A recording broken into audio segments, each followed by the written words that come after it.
नमस्कार, good morning दोस्तों। मेरा नाम अंकुर तिवारी। आज हम लोग इस क्रॉनिकल मैगज़ीन की सीरीज़ में योजना एवं कार्यक्रम और बैंकिंग फाइनेंसिंग को से चैप्टर से आज हम लोग इसको पढ़ेंगे, जिसमें हमारी पहली न्यूज़ है भारत की पहली बहुउद्देशीय हरित हाइड्रोजन पायलट परियोजना। दोस्तों, आपसे निवेदन करना चाहूँगा कि आप वीडियो को लाइक कर दीजिएगा, वीडियो को पूरा देखिएगा, अच्छा लगे तो हमारे चैनल को सब्सक्राइब कर दीजिएगा। तब तक हम लोग पढ़ते हैं। 24 अप्रैल को हिमाचल के झाकड़ी में, याद रखिएगा, हिमाचल प्रदेश के झाकड़ी में 1500 मेगावाट की Nathpa Jhakri hydro power station में भारत की पहली बहुउद्देशीय हरित हाइड्रोजन पायलट परियोजना का उद्घाटन किया गया है। इसके अतिरिक्त 412 मेगावाट की रामपुर हाइड्रो पावर केंद्र की संचालन का भी उद्घाटन किया गया है। अगली न्यूज़ है कि माई CGHS ऐप। आइए देखते हैं ये क्या है। तो स्वास्थ्य एवं परिवार कल्याण मंत्रालय के सचिव जो हैं अपूर्व चंद्रा, नाम याद रखिएगा, अपूर्व चंद्रा ने 3 अप्रैल 2024 को माई CGHS ऐप को लॉन्च किया है। अब इसका काम क्या है, आइए देखते हैं। यह ऐप जो है सरकार की स्वास्थ्य योजनाओं जो स्वास्थ्य योजना लाभार्थियों के लिए इलेक्ट्रॉनिक स्वास्थ्य रिकॉर्ड, सूचना और संसाधनों तक पहुंच बढ़ाने में कारगर होगा। ये जो ऐप है इसको राष्ट्रीय सूचना विज्ञान केंद्र NIC हिमाचल प्रदेश और NIC स्वास्थ्य टीम की तकनीक टीमों द्वारा विकसित किया गया है। दोस्तों, अगला चैप्टर है बैंकिंग, जिसमें हमारा पहली न्यूज़ है कि HDFC लक्षद्वीप में शाखा खोलने वाला पहला निजी बैंक बन गया है। तो दोस्तों, 10 अप्रैल को निजी बैंक HDFC ने लक्षद्वीप के कावारत्ती में, जगह का नाम याद रखिएगा, पूछा जाएगा, लक्षद्वीप के कावारत्ती में अपनी पहली शाखा खोली है। इसी के साथ HDFC भारत के पश्चिमी तट के साथ सुदूर क्षेत्र लक्षद्वीप में शाखा खोलने वाला एकमात्र निजी क्षेत्र का बैंक बन गया है। बात करें HDFC बैंक की, तो अगस्त 1994 में इसकी स्थापना की गई थी। इसका मुख्यालय जो है कार्यालय मुंबई में स्थित है। दोस्तों, अगली न्यूज़ है कि हरित वित्तपोषण हेतु इरेडा ने गिफ्ट सिटी में खोला कार्यालय। आइए जानते हैं। इरेडा का पूरा नाम भारतीय नवीकरणीय ऊर्जा विकास एजेंसी लिमिटेड। भारतीय नवीकरणीय ऊर्जा विकास एजेंसी लिमिटेड इसका पूरा नाम है।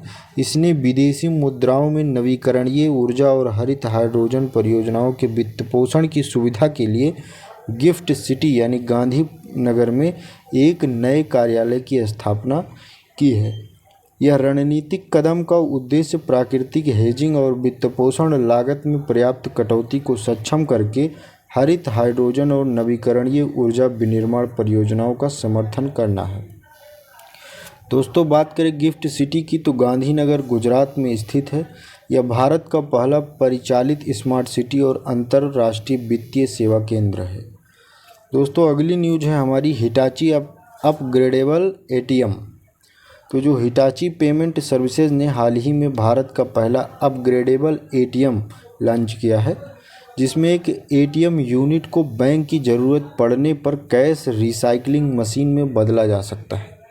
इस प्रकार यह अलग कैश रिसाइकलिंग मशीन की आवश्यकता को समाप्त कर देता है। दोस्तों, अगली न्यूज़ है कि LIC विश्व स्तर पर सबसे मजबूत बीमा ब्रांड है। ब्रांड फाइनेंस इंश्योरेंस 100 2024 की एक रिपोर्ट आई है इस नाम से। इस रिपोर्ट के अनुसार बताया गया कि बीमा क्षेत्र की दिग्गज कंपनी LIC मानी भारतीय जीवन बीमा निगम विश्व स्तर पर सबसे मजबूत बीमा ब्रांड के रूप में उभरी है। LIC के बाद रैंकिंग में कैथे लाइफ इंश्योरेंस, ये चाइना की कंपनी है, दूसरी सबसे मजबूत बीमा ब्रांड है। पहले पर LIC है, दूसरे पर कैथे लाइफ इंश्योरेंस है। LIC एक भारतीय बहुराष्ट्रीय सार्वजनिक क्षेत्र की जीवन बीमा कंपनी है। इसका मुख्यालय मुंबई में है, याद रखिएगा। बात करें इसकी स्थापना की, तो इसकी स्थापना 1956 में हुई थी। आगे बात करें प्रधानमंत्री जनधन योजना खातों में शुद्ध नकदी सर्वकालिक उच्च स्तर पर पहुंची है। मतलब अभी तक सबसे उच्च स्तर पर इसमें धन जो जमा किए गए हैं वो पहुंच गया है। तो बात करें प्रधानमंत्री जनधन योजना, बैंक खातों में शुद्ध नकदी बढ़कर 36,153 करोड़ रुपए के सर्वकालिक उच्च स्तर पर पहुंच गई है। इसके साथ ही प्रति खाता औसत नकद जमा की बात करें तो 4,524 रुपये प्रति खाते में, औसत की बात करें तो प्रति खाते में इतने रुपए आएंगे। वित्त वर्ष 2023-24 में 33 मिलियन नए खाते खोले गए हैं प्रधानमंत्री जनधन योजना के तहत। दोस्तों, इस प्रकार वर्तमान में प्रधानमंत्री जनधन योजना के अंतर्गत संचयी रूप से 519.5 मिलियन खाते पंजीकृत हैं। ये पीसीएस और आरओ के एग्ज़ाम में स्टेटमेंट के रूप में पूछा जा सकता है कि प्रधानमंत्री जनधन योजना के अंतर्गत संचयी रूप से लगभग 519 मिलियन खाते पंजीकृत हैं। तो आपको आंकड़ा गलत भी लगेगा, सही भी लगेगा, लेकिन अगर आपने पढ़ा है तो सही मारेंगे। प्रधानमंत्री जनधन योजना को कब लॉन्च किया गया था? तो 28 अगस्त 2014।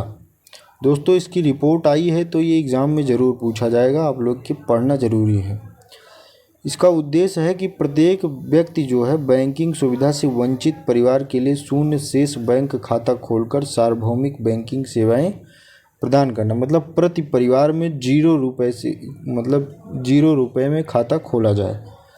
प्रधानमंत्री जनधन योजना में 10,000 रुपये की ओवरड्राफ्ट सीमा और 2 लाख रुपये तक के अंतर्निहित दुर्घटना बीमा कवर के साथ एक मुफ्त रुपये डेबिट कार्ड भी प्रदान किया जाता है।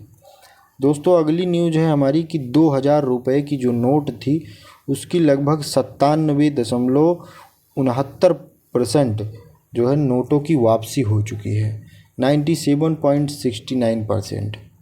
1 अप्रैल को भारतीय रिजर्व बैंक द्वारा जारी की गई जानकारी के अनुसार 2,000 रुपये मूल्य वर्ग के लगभग 97.69% बैंक नोट मतलब बैंक में जमा किए जा चुके हैं।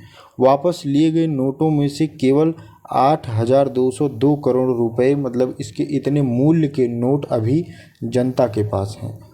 19 मई 2023 को आरबीआई ने बताया था कि 2,000 रुपये मूल्य वर्ग के नोट बैंकों का प्रचलन वापस लेने की घोषणा की थी, मतलब 2,000 रुपये की नोट जमा कर दीजिए। 19 मई 2023 को आरबीआई ने बताया था। 2,000 रुपये के बैंक नोट को वैध मुद्रा में ही बने रहेंगे, मतलब ये अवैध नहीं होंगे। नवंबर 2016 में तत्कालीन प्रचलित 1,000 रुपये और 500 रुपये के बैंक नोटों के विमुद्रीकरण के बाद 2,000 रुपये के नोट जो है बैंक में पेश किए गए थे। दोस्तों, आपके लिए एक प्रश्न है यहीं पर कि नवंबर 2016 तो यहाँ पर बताया गया है, लेकिन एग्जैक्ट डेट जिसको याद हो वो कमेंट बॉक्स में ज़रूर बताएं। दोस्तों, यहीं पर हमारा वीडियो समाप्त होता है। अगर आपने हमारे वीडियो को अंत तक देखा है तो जाहिर सी बात है आपको अच्छा लगा होगा, आपको इन्फॉर्मेटिव लगा होगा, तो वीडियो को लाइक कर दीजिएगा। और अगर आप हमारे चैनल पर नए हैं तो चैनल को सब्सक्राइब कर दीजिएगा। और हाँ, अगर आप पुराने हैं तो अपने दोस्तों को पास शेयर कर दीजिएगा। पूरा वीडियो देखने के लिए आपका बहुत बहुत धन्यवाद। जय हिंद, जय भारत।